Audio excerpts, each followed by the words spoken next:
But then the next day we head to our favourite place, hey? The reason we booked this, hey? The beautiful Sahara Desert. Except we didn't know if we were actually going to see each other in 6 months. And we showed them how much dead skin comes off their body while their tits are out and their ass is out. A full gorilla suit growling at these monkeys. He literally said to me, Ellen, you're getting worse.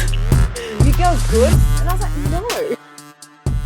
Oh my God. I think it was a 9-hour drive to get into the Sahara. Yeah. But once we got there, insane. Yeah.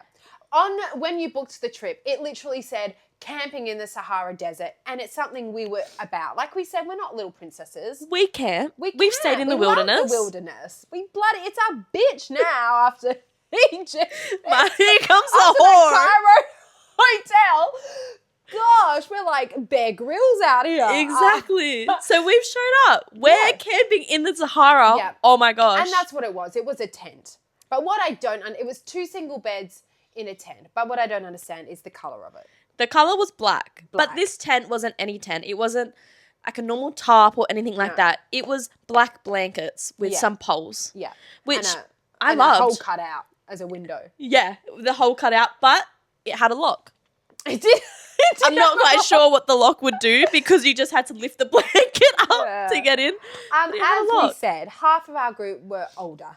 And they took one look at these tents and they were like, nah. And they upgraded like that to the air-conditioned rooms. Yeah. Which I feel like, man, you have to say you camped in the desert. Yeah, exactly. Insane. Anyways, we've checked into our accommodation. Our tent. No accommodation. Our tent. Our tarps. Our blankets. And we have headed straight to our first activity in the Sahara, which was the camel rides.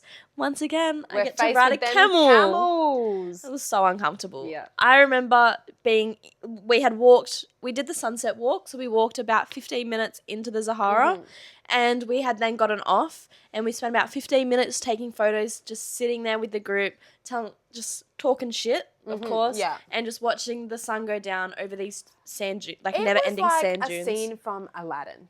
Insane. I thought someone would break out into Arabian Nights and a beautiful Arabian prince would come on a magic literally carpet.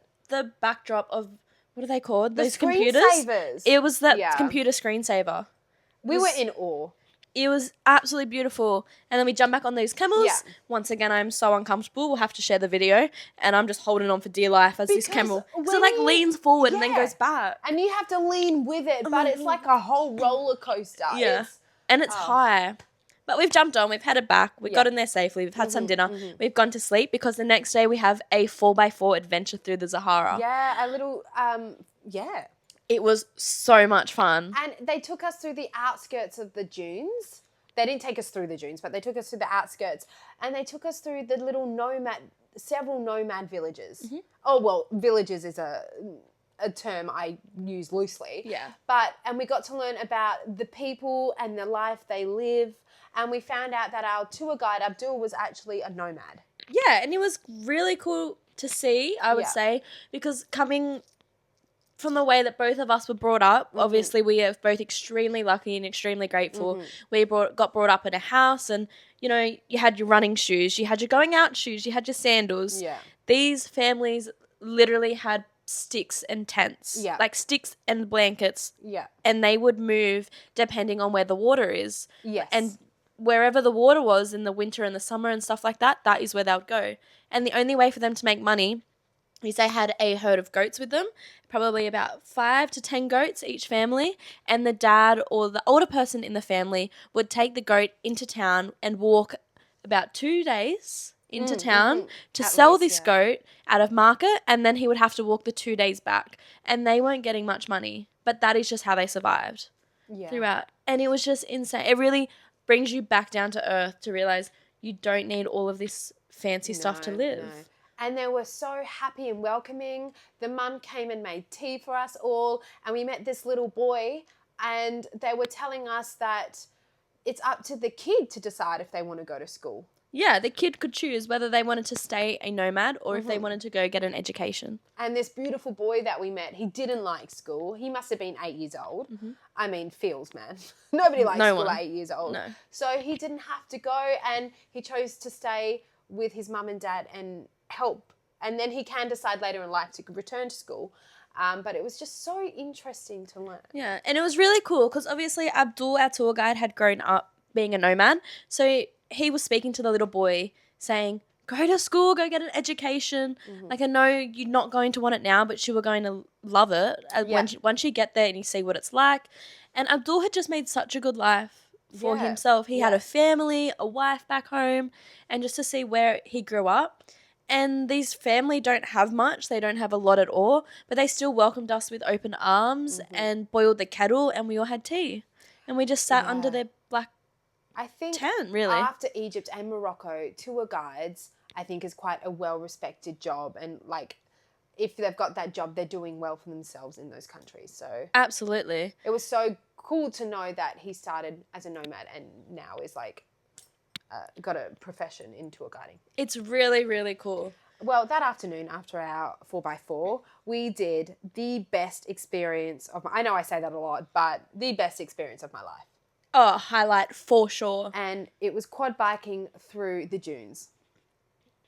There's no words to explain it. It was freaking insane. Just magical. We're going through up and down all these hills. I almost crashed, remember? Yeah, we had to follow each other in like a single file, and they kind of made the quad bike so they could only go up to a certain speed because Paul/Cole, I think he did it back home in Canada and he really wanted to give it some speed. But they still had some go on it. Considering we're going like this, up and down the dunes, you could still give it some. Also Paul/Cole, he was giving it, but then he went too slow up a dune.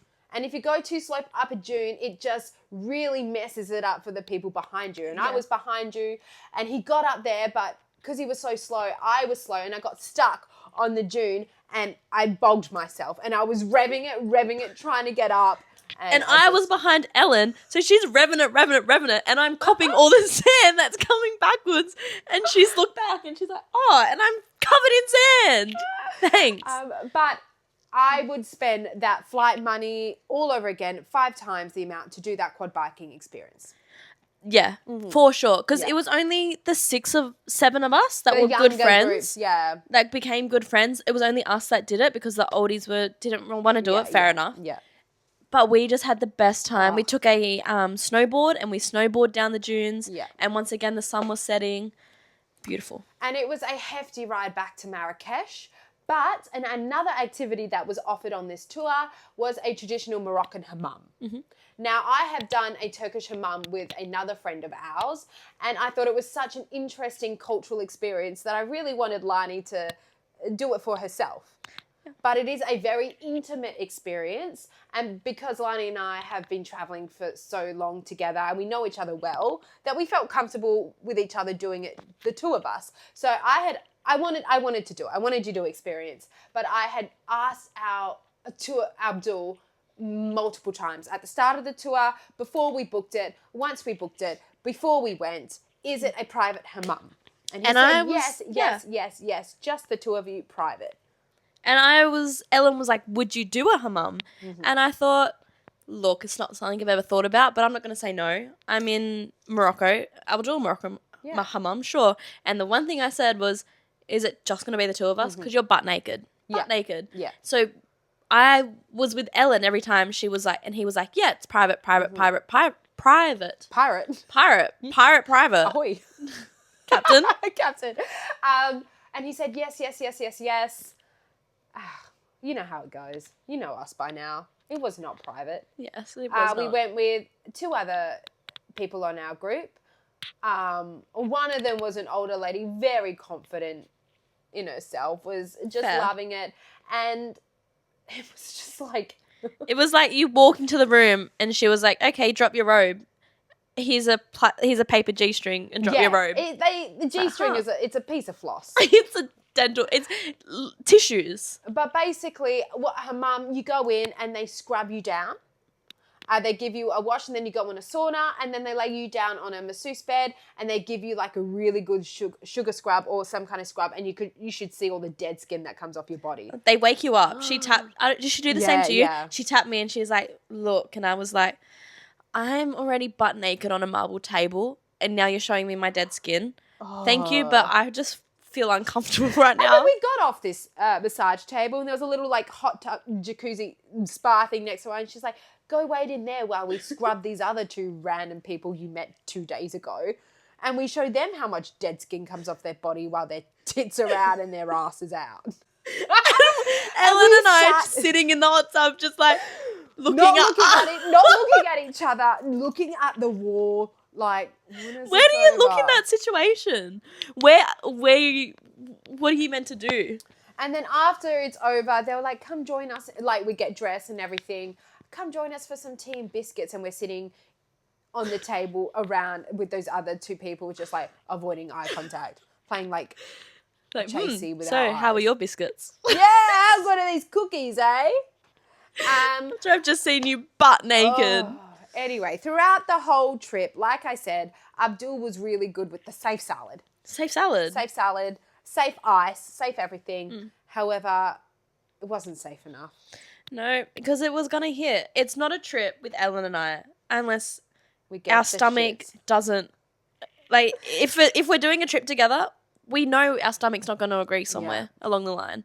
And it hit us, Marrakesh. Yeah. I must admit, by the end of the trip, I was 95% meatball tagine and 5% couscous. And that's not a complaint. Oh, absolutely not. Oh, the food, amazing. With Egyptian food, amazing. The aftermath of the food, Not so much. not amazing. But it makes you feel a little bit skinny because you've just absolutely cleared out everything.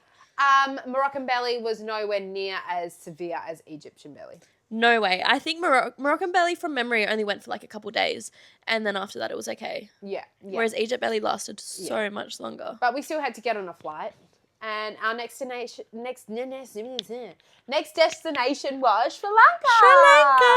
We've been another place we've been wanting to go for so long. Yeah, and it was not what I was expecting. No. I was thinking more it would be a bit like Indonesia's. Yeah, Such. Bali. Yeah, but we've landed in Colombo and we've gotten there and we got a tuk-tuk. We have kilos and kilos of luggage. Of course. Yeah. And we've powered into a tuk-tuk, headed to our accommodation, checked in, and then Colombo was kind of just a relax, just get into Sri Lanka vibes. Yeah. So we spent the first couple of days just chilling, wandering around, before we then took a taxi all the way from Colombo to Wallagama, where we spent a week doing a surf camp. Yeah, because that's what you do when you're high 20, like late 20s. You do another hobby. Absolutely, you got to learn something how from to scratch. surf. You get pitted, Slotted, get a rip pipe, it up. everything. We learnt so much slang. So we spent a week in a kind of like a surf camp hostel, private room, of course, because I'm past my hostel days. And end of season, like we said, the social battery's draining. So we can barely deal with each other, let alone all these happy people in a hostel. But we were just before, we were pre-season. So we were lucky that instead of having like a kind of like a class of surfing, like with our surfing, it was kind of like one-on-one. Yeah. And it was really cool. So I had surfed for a month in Indonesia before the start of the season. So I was still a little bit rusty, but it was Ellen's first time. I was like, Ellen, don't even stress. Okay. It's going to be fine. Not my first time ever. My mum and dad did buy me surf lessons a couple of years ago for Christmas. I just didn't stick it out. And I've done a few things, but this was like a week long of surfing. I've never been committed to the dream for that long. Now, it's important to mention where we were surfing. A week before, there was a video going around of Sri Lanka has crocodiles, and they had a bit of flooding beforehand, and one of the crocodiles has managed to get out into the water.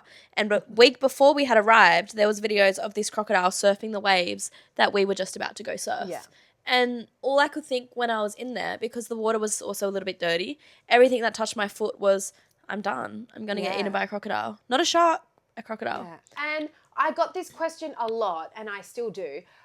You're from Australia. First of all, how do you not know how to surf? How do you not know how to surf? And second of all, why are you in Sri Lanka learning how to surf? I'm from Perth. Perth is a surfing city. It is so intimidating out there for a girl like me who just wants to hang out on the whitewash until she knows how to. I just want to look like a hot little baddie on a surfboard. Exactly. That's all I want.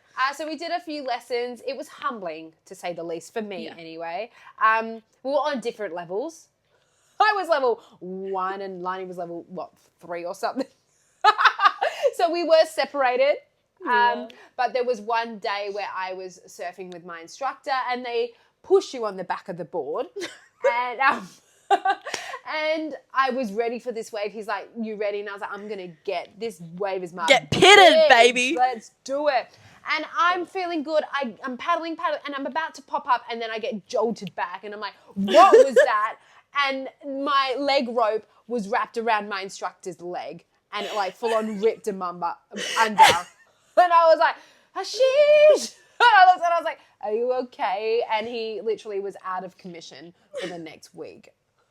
He had the biggest mark around his leg. And they're like, what happened? And they're like, oh, to be fair, you're the surf instructor. Yeah, I'm mate. just a little hot biddy trying to learn how to surf. Exactly. Anyways, there was also another humbling moment we had on this trip. One afternoon, one of the surf instructors and he took us out on a surfing afternoon, a sunset surf. Yeah. And we were there, we're paddling out, laughing, giggling, thinking this is all going to be fun and games. And he's turned to us and he's like, party wave, both of you, off you go. And we've looked at each other like, oh no, this is not going to end well. I spent the morning surfing in whitewash. Yeah. Now we're on the 9-foot wave, not 9 foot, but the big waves it felt out the like back. 9 foot.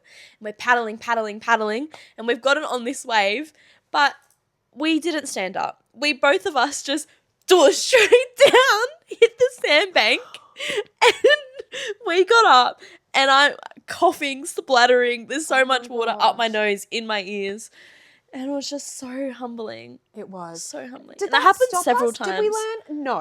Because a couple of days later, these two new South African guys, shout out guys, we missed you, hope you're doing well. They started their season being surf instructors and they were really cool, chill guys. And we're like, we're going to make a great impression. And they took us out the back again and we thought, we'll give it another go. Everyone's so chill, just absolutely vibing out the back of this beach basically, and this wave comes up and the South African guy goes, go on girls, give it another go. We look at each other and we're like, this one? He's like, go on, do it. What can go wrong? We're paddling, we're looking at each other while we're paddling, we're trying to pop, we don't even pop up before the wave takes us down and we're gone under.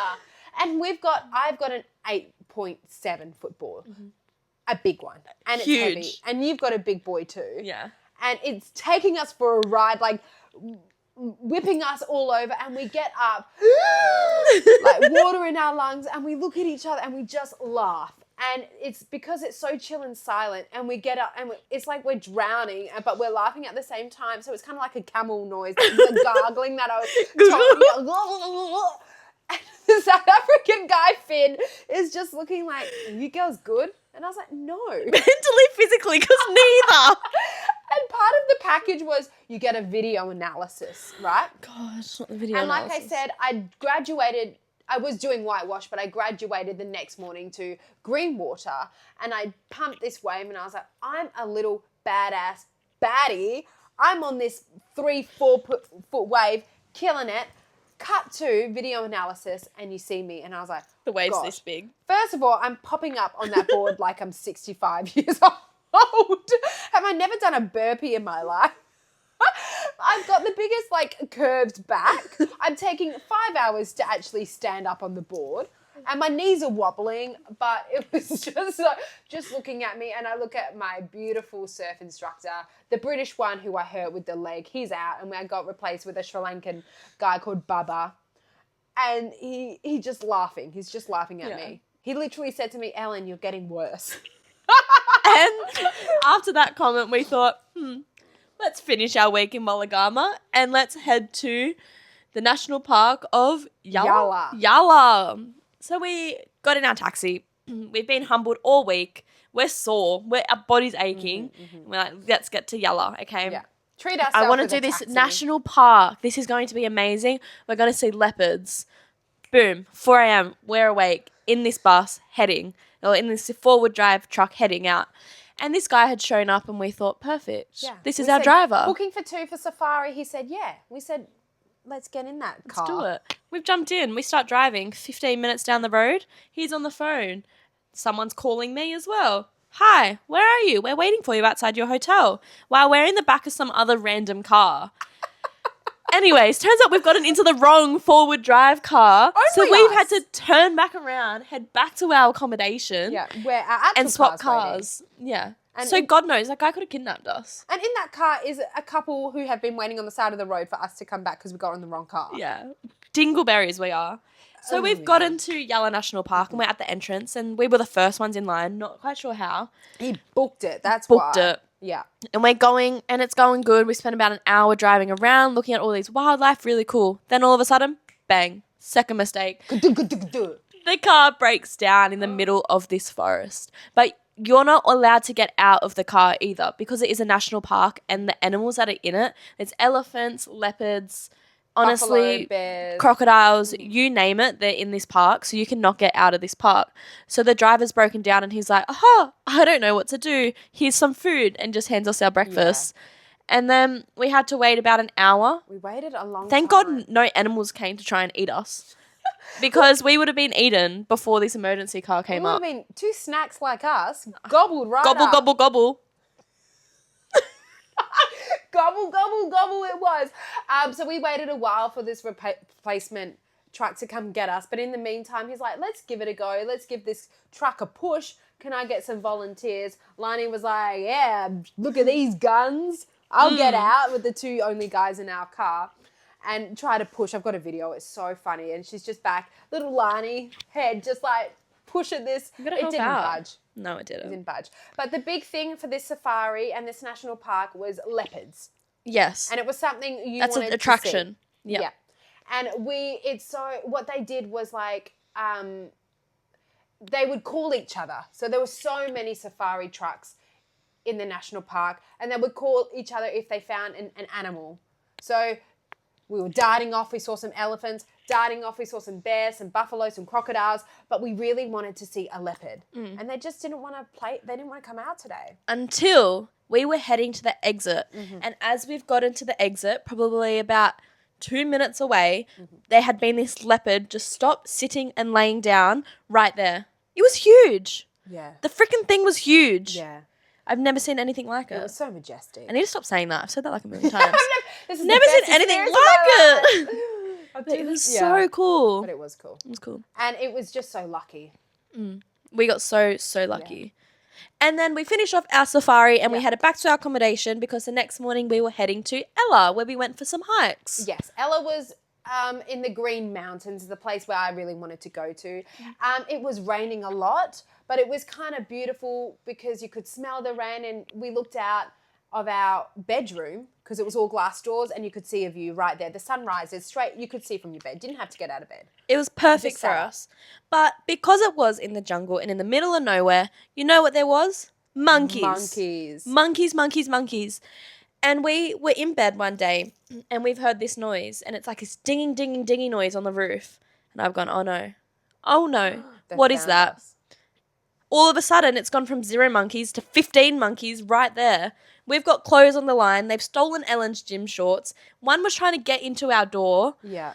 Oh my gosh. And we were freaked out. Yeah, and we've got this tuk-tuk driver waiting to take us into town. It's just like chilling up there. And I'm in this room. I cannot leave. I'm not going anywhere near one of those stupid monkeys. We're squealing like 3-year-olds. Literal 3-year-olds. Which must have caught the attention because out of the corner of our eye, this figure just appears around and starts scaring these monkeys with sticks. But it's the owner and he's dressed in a gorilla suit. A full gorilla suit growling at these monkeys. It was incredible. It was the funniest thing ever. So we ran out to our tuk-tuk and the tuk-tuk took us to town. The tuk-tuk took us to town. The tuk-tuk took us to town. The tuk-tuk took us... You get the idea. And it takes us to the starting point of this hike that we read a lot about. And it was called Ella's Rock, and on our way, we go. And it's you literally walk on the train tracks to get to this hike, and we start making our way up, and we meet this local lady. And she says, you're going the wrong way. And I've got the... It's like government taxi all over again. I don't know why. To trust I've the got local. directions, but I've downloaded a trail app, and it tells us the way to go. And I'm following it because I don't want a repeat of every every other time I've had a go of navigation. That's fair. And she's like, no, follow us. You're going in the wrong direction. And I was like, okay, well, she's a local lady. We'll trust her. And we're following her for a good half an hour, 45 minutes. And I'm chatting to her about her life. And she starts saying, oh, you know, I do this all the time and people are really grateful and they pay me, you know, 40 to 50 euros. And I'm like, ugh. Well, we have no money on us because we are on this hike. Who takes cash on a hike? Exactly. So we've been scammed. No. Scam number 1. Yeah, scam It was again. rough. Again. Trusting gals we are.